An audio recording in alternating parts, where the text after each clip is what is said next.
Eu vou contar uma história, ninguém me atrapalha. Um fato que aconteceu da noitada. Foi no circuito de uma, por coincidência eu falo. Acelerando seu carro, só na vitória pensava.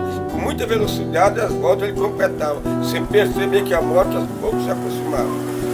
Em um momento oportuno, veio o instante final. Nem dá para explicar um acidente fatal, levando para outro mundo o ídolo universal.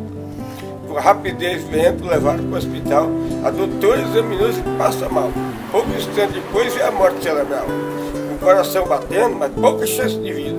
Imploraram ao Salvador, era a única saída, mas não teve solução e essa foi a despedida. Despedido do ídolo que encheu o Brasil de glória. Todo mundo comentava, alegre por vitória. Comentando, dessa vez ele fica na história. A alegria dura pouco e essa é a grande verdade. Não tem raiz profunda a tal da felicidade. Nosso campeão agora só resta saudade.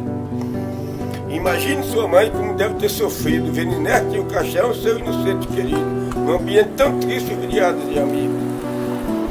Chegando aqui no Brasil, foi ganhando a recepção, nas praças de avenida, uma grande multidão, no último adeus a ídolo do coração.